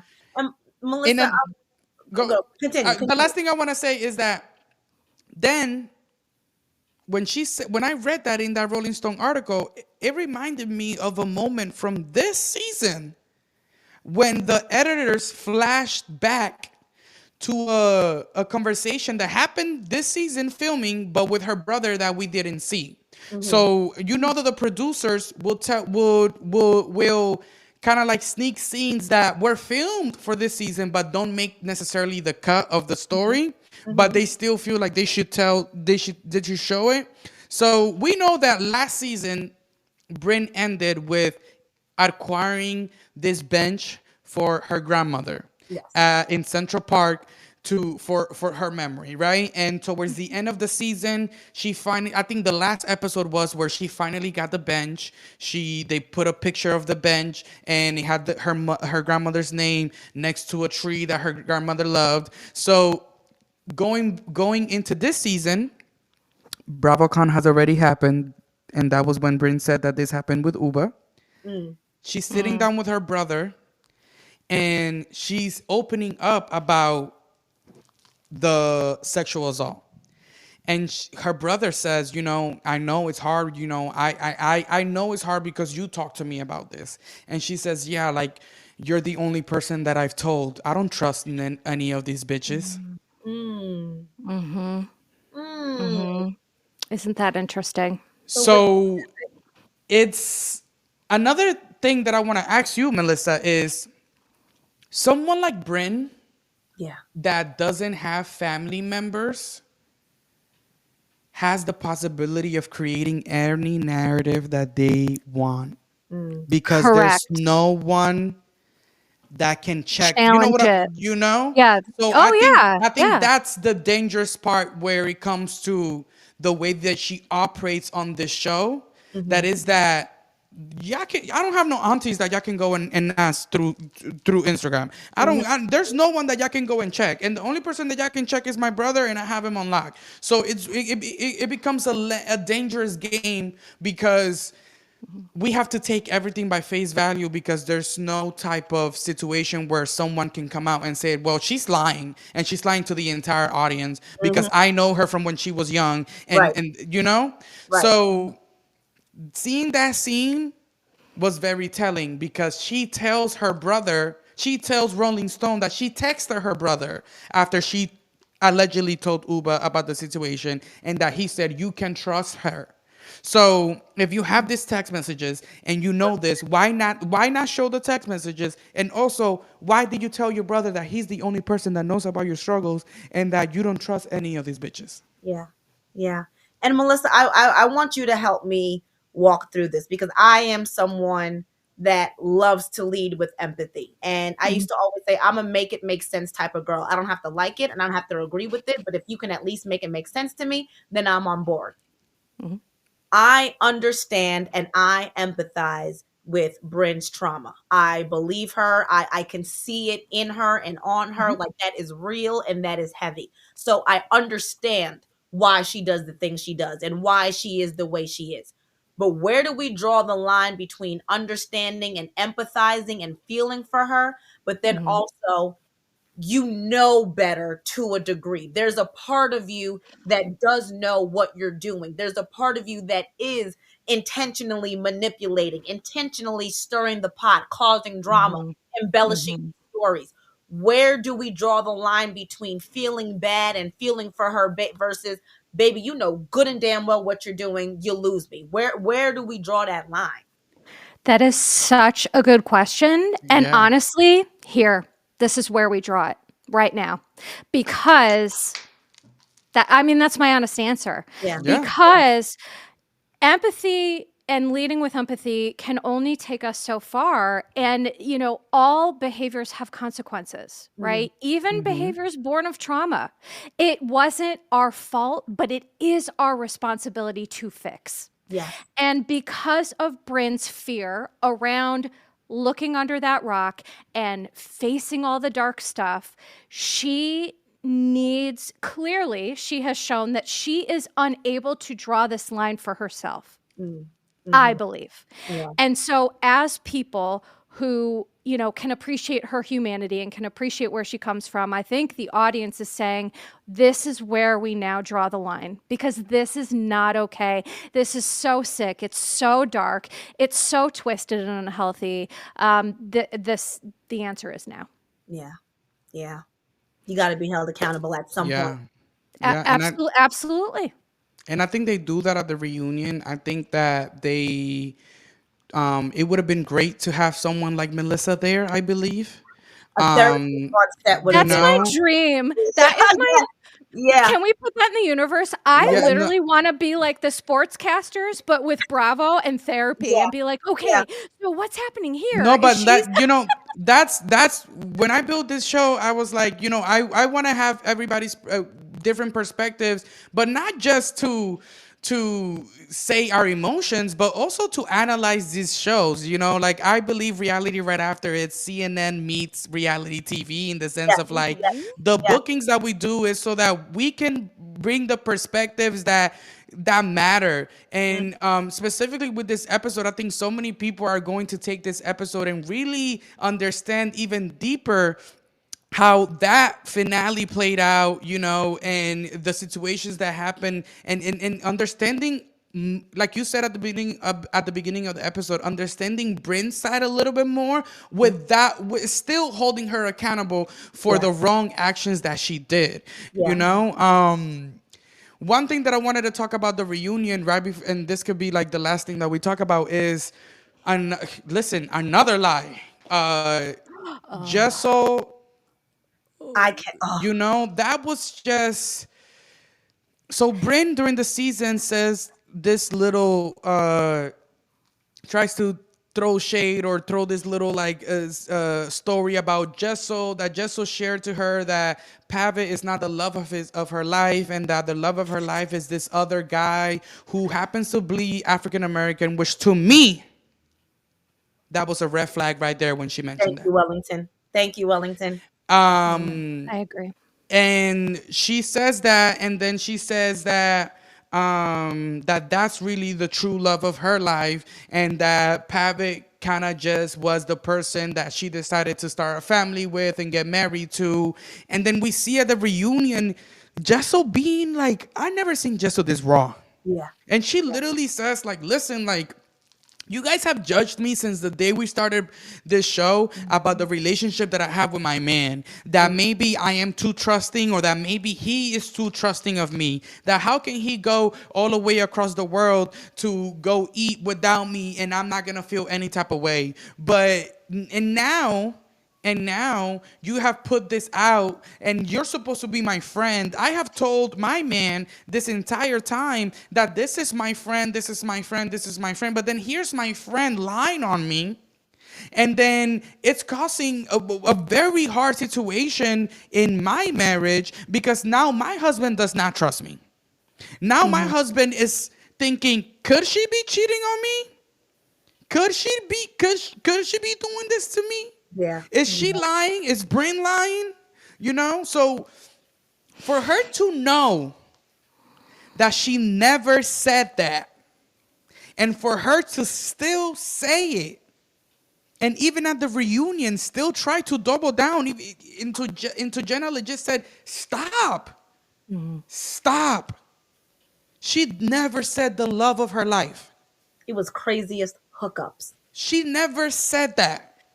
Well, what Just so, Brynn is go ahead. best at is taking a kernel of truth and warping it beyond all recognition, which Right. is Yeah. a really common, form of manipulation. If you do it long enough, you get really good at dismantling whatever it is you're looking at. Yeah. And I think that Jessel, I appreciated her holding Brynn accountable, because what Brynn needs to understand, I used to, in addition to all of the jobs that I've had as a therapist, I used to go into schools to teach about like emotional intelligence and mental health. And it was a really cool opportunity. And, I used to do this exercise where, you take a tube of toothpaste and you squeeze it all out on the plate, and then you tell the kids to put it back in. And you can't, of course. And it's a very valuable lesson about words matter. There are consequences to the things that come out of our mouth. Our Yeah. words are meaningful. Our word is powerful. And if we give that power away, that's a problem. And I think Brynn fundamentally thinks, and it's I'm being mindful of my words, it's an inaccurate perception. I think she thinks that she's making this amazing show, but what she doesn't realize is you're rolling over human beings in the process because you want to be famous so that you don't have to face your trauma. That's Yeah. what this boils down to. And I'm not here for it. We're No. not here for it. Understand? It would have taken Jesus, Joseph, Mary, and all of them. I probably Jessel wasn't angry enough because I was yelling at my Honey, sitting there talking about it was crazy as hookups, and you try to dismiss. I'm so I territorial. told you he banged me out. I didn't tell you that was the love of my life. Okay, say what you want about me. You want to embellish, oh, Jenna don't have money. You want to embellish basic bitch. Okay, fine, whatever. This is my marriage. My Right. marriage. And she said, I had to sit on the couch and him what and you know Pavic. Well, we see what we see. He got a joke for everything. He got a comment for everything. For him to sit there and be silent, that man was hurt. That man was Mm-hmm. hurt. And she didn't say it, but I would hate to think that has more of a reason why they're putting on pause them having another child, because he said is there any more room for that, and she was like, we're not in the space for that right now, and they were already kind of not in that space, so let me not add my own sauce on top of it. But Brynn, how dare you, how Right. you knew better. You knew that there was a conversation about craziest hookups, and you sat up in there. And I'm glad that Jessel also clocked the fact that she said, I missed Cy and Aaron, and I hate the fact that we have so much fun talking shit about Jessel. You were just there to talk shit about Jessel, pull Yeah. whatever you could out of your ass to make a good conversation point. You're not thinking about what this is going to do to me, my husband, Yeah. my kids, my family, his family. So yeah, like she said, fuck you.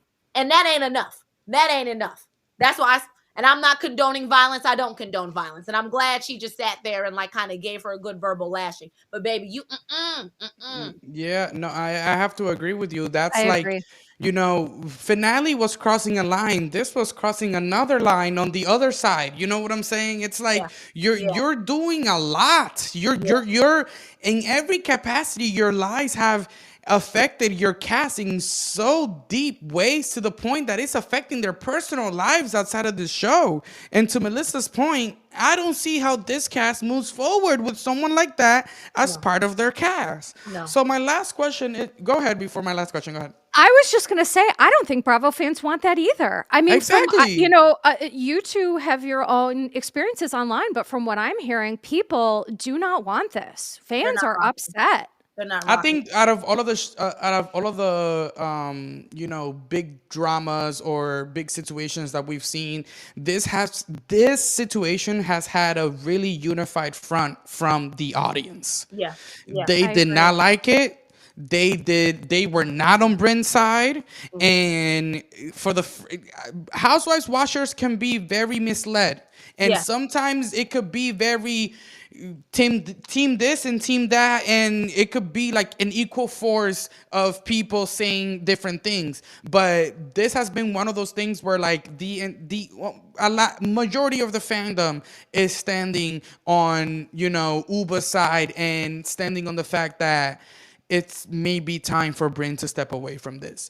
Wrap it up, bro. So my question to you both, my last question of the night, and again, thank you so much for being here, is how do you both see RHONY moving forward in a way that this show can live on?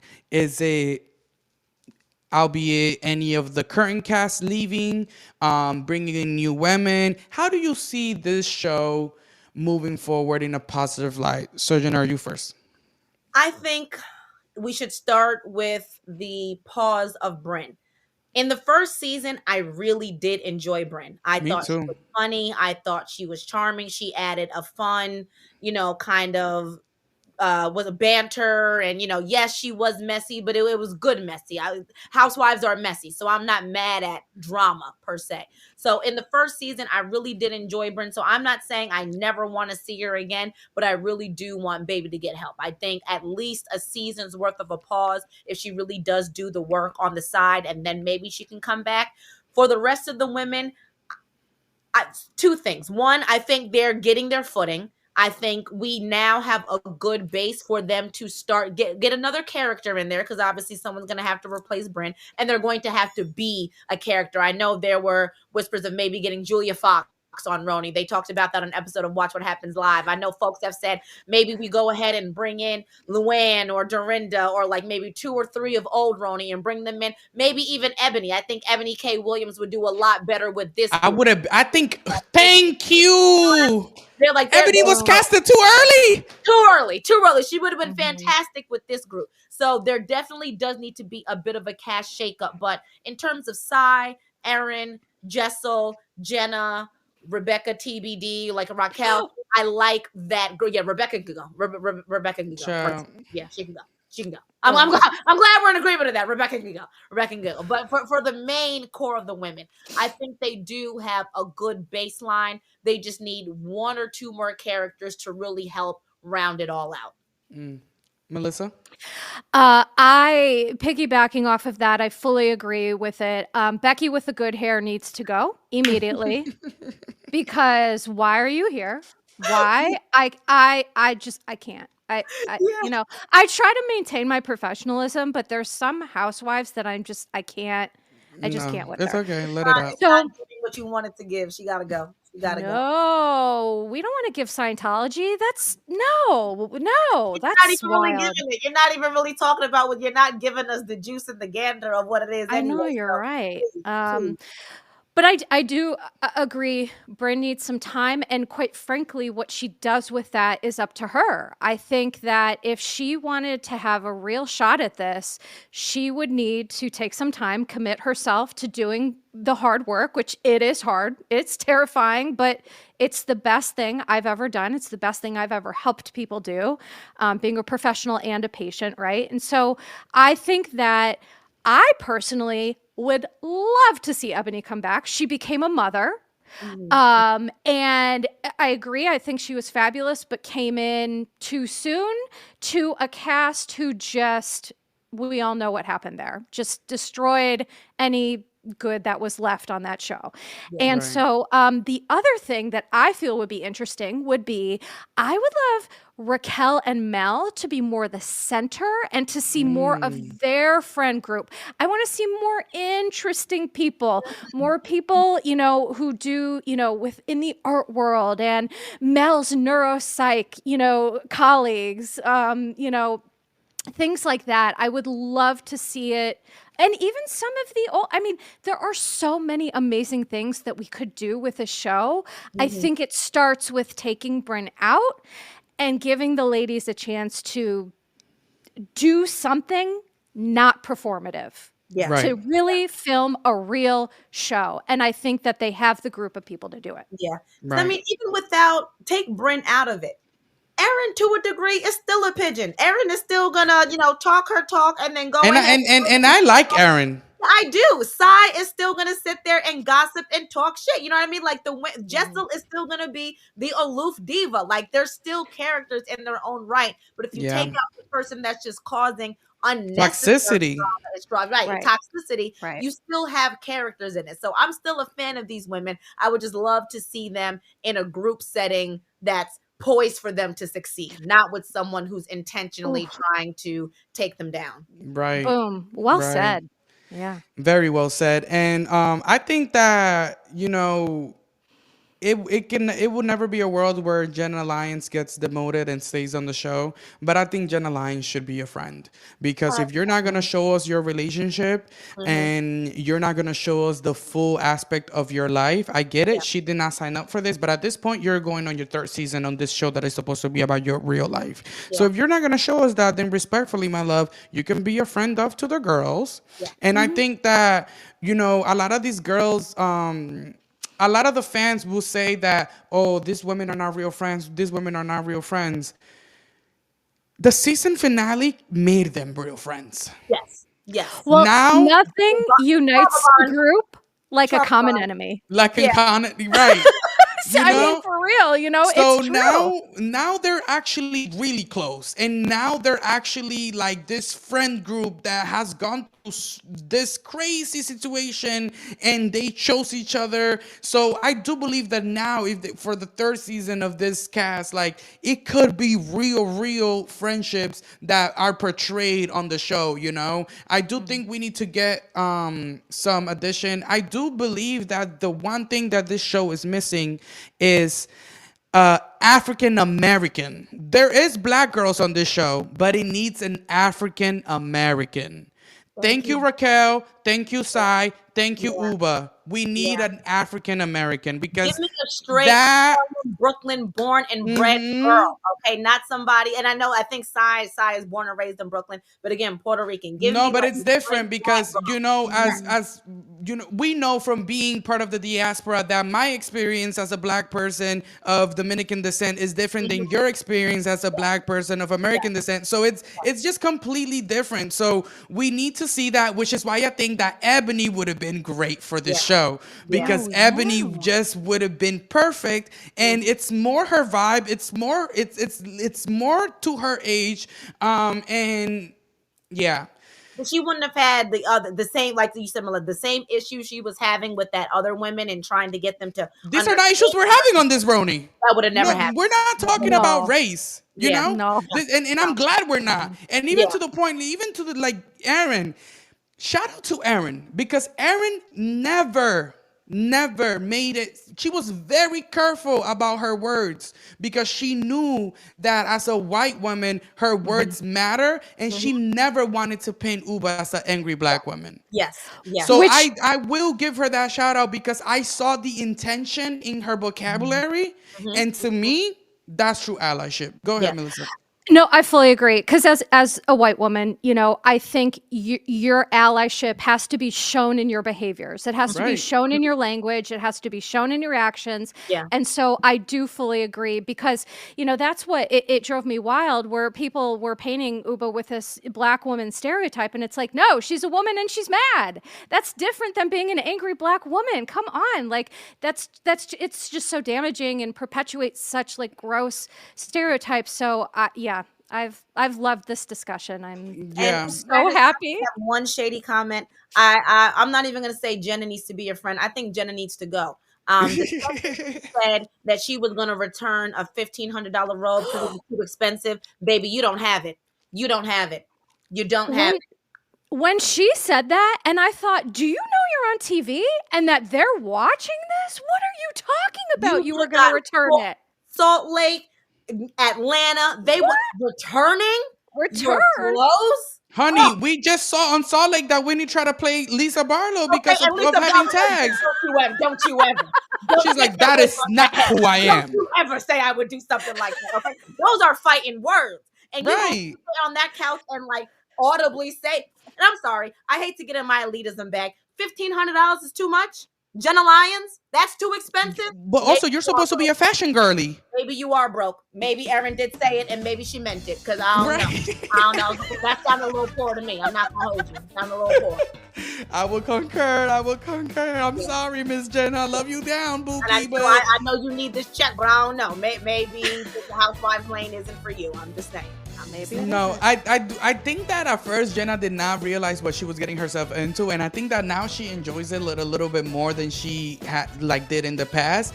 But we'll see what happens with this cast. We have another part of the reunion that is gonna air next week, and I would love to have you guys back because I love this conversation. And just to wrap up, RHONY in a little bow and send it off. Thank you so much for listening to another episode of Reality Right After. Melissa, Sojourner, thank you so much because seriously, this is probably one of my favorite episodes this season. I think that we really discussed this how I really intended it to be discussed. And I really love the perspectives that you both shared. And I'm really proud of this episode, honestly, and I cannot wait for listeners to hear this. So let us know where we can find you. You can go, Melissa. Okay, so you can You can find me at Your Bish Therapist everywhere. I am Patreon, Instagram, Facebook, TikTok. I am a geriatric millennial, so I don't know how to do TikTok, but I'm on it. Just trying my best. You're on there. You got it. My podcast season 4 premieres actually next Tuesday, and I'm going to be talking all about all of this: RHONY, Beverly Hills, Southern Charm, just all of it. So please tune in. Your Bish Therapist. The podcast is free, but I do have extra content on Patreon. Let's get it. Yes, Perfect. Yes, Go ahead, Miss. And you can find me at Sojourner Ellaby on Instagram and on TikTok. On Twitter, I am SoSo, SOSO, 2_def, DEF. And on Twitter, I am the Real Housewife of the Bronx. Okay, that is where. Yes, I love that. That's your name, baby. Baby, we lit live in the Bronx, baby. The housewives are still abundant over on this side. So, Period. SoSo, 2_def, DEF. You can find me over there as well. Well, again, that is all she wrote. Thank you so much for listening to another episode. Make sure that you guys subscribe to the podcast. And for everything reality TV, make sure you guys go on Instagram and follow the Reality Rundown, because that is your #1 source for reality TV insiders and exclusives. Thank you so much, and I'll see you guys next week. Bye. Bye, everyone. Bye.